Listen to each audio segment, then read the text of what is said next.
تکبیر تشریق کیا ہے، اس کا وقت کب سے کب تک ہے اور یہ کیوں پڑھی جاتی ہے؟ اس حوالے سے یہ ہے کہ یہ کلمات اللہ اکبر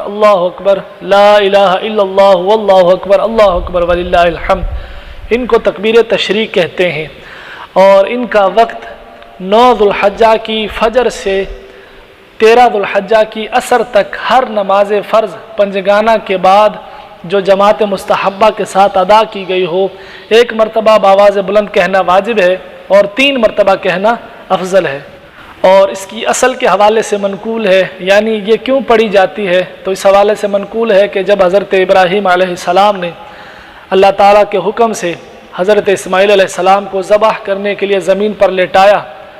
تو حضرت جبرائیل علیہ السلام اللہ کے حکم سے جنت سے ایک مینڈا بطور فدیہ لے کر تشریف لائے،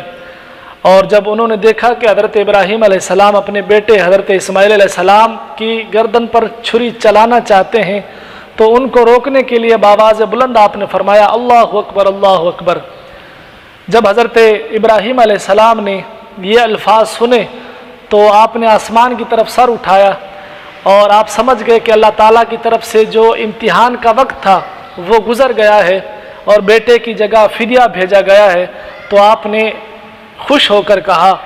لا الہ الا اللہ واللہ اکبر۔ حضرت اسماعیل علیہ السلام جو زمین پر لیٹے ہوئے تھے، انہوں نے جب سنا تو انہوں نے فرمایا اللہ اکبر وللہ الحمد۔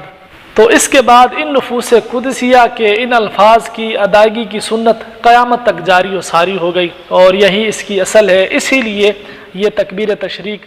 پڑھی جاتی ہے۔